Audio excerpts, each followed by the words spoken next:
ഇന്ന് രാവിലെ ബ്രേക്ക്ഫാസ്റ്റിന് എന്ത് ചെയ്യും എന്നിങ്ങനെ ആലോചിച്ചുകൊണ്ടിരുന്നപ്പോഴാണ് കുറച്ച് ദിവസമായിട്ട് എൻ്റെ ഫ്രിഡ്ജിലിരിക്കുന്ന ഒരു സാധനത്തിന് എനിക്ക് ഓർമ്മ വന്നത് കേട്ടോ. പനിയാണെന്ന് വിചാരിച്ച് നമുക്ക് ഫുഡ് കഴിക്കാതിരിക്കാൻ പറ്റത്തില്ലല്ലോ.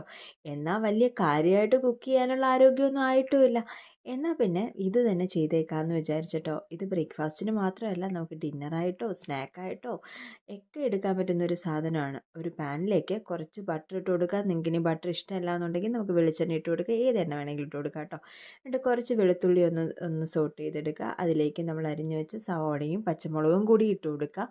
അതൊന്ന് ചെറുതായിട്ടൊന്ന് വഴണ്ട് വന്നാൽ മതി. കുറച്ച് ആ സവോളയ്ക്കും പച്ചമുളകിനുമുള്ള ഉപ്പ് ആവശ്യത്തിനുള്ളത് ഇട്ട് കൊടുത്തിട്ട് അതിനൊന്ന് ചെറുതായിട്ട് വഴറ്റിയെടുക്കുക. ആവശ്യത്തിന് കുരുമുളക് പൊടിയും കൂടി ഇട്ട് കൊടുക്കുക കേട്ടോ. ഈ കുരുമുളക് പൊടി ഇടണേ, എന്നാലേ ആ ഒരു സുഖം കിട്ടത്തുള്ളൂ നമ്മളിങ്ങനെ കഴിക്കുമ്പോൾ. അത് ക്രഷ് ചെയ്തതാണെങ്കിൽ കുറച്ചും കൂടി നല്ലതാണ്. അപ്പോൾ ഇവരാണ് നമ്മുടെ താരം. ഗ്രീൻ പീസ് ആയിരുന്നു, ഞാൻ കുറച്ച് ദിവസം മുന്നേ വേവിച്ച് വെച്ച ഗ്രീൻ പീസാണ്.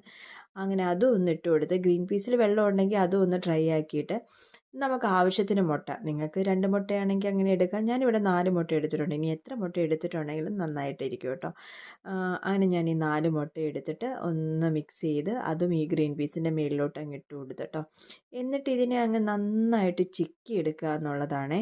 ഇപ്പം നിങ്ങൾ വിചാരിക്കും ഇതിലെന്താ പുതുമയുള്ളതെന്നേ. എനിക്ക് ഇതിൽ ഒരുപാട് സ്പൈസസ് ഒന്നും ചേർക്കുന്നത് ഇഷ്ടമല്ലാത്തത് കൊണ്ടാണ് ഞാൻ ഇങ്ങനെ ചെയ്തെടുത്തത്. ഇനിയിപ്പം നിങ്ങൾക്ക് കുറച്ച് എരിവും ഒക്കെ വേണം എന്നുണ്ടെങ്കിൽ ഇതിലേക്ക് നമുക്ക് കുറച്ച് മഞ്ഞൾപ്പൊടിയും ഇച്ചിരി മുളക് പൊടിയും ഒക്കെ ആഡ് ചെയ്ത് കൊടുത്തിട്ട് അവസാനം കുറച്ച് മസാലപ്പൊടിയൊക്കെ ഇട്ടിട്ട് എടുക്കാം കേട്ടോ. അപ്പം ഞാനിതിങ്ങനെ വളരെ സിമ്പിളായിട്ടാണ് കഴിക്കുന്നത്. അപ്പോൾ ഇത് ബ്രെഡിൻ്റെ കൂടെ ആട്ടോ കഴിക്കുന്നത്. അപ്പം നല്ല കിടു ടേസ്റ്റായിരുന്നു.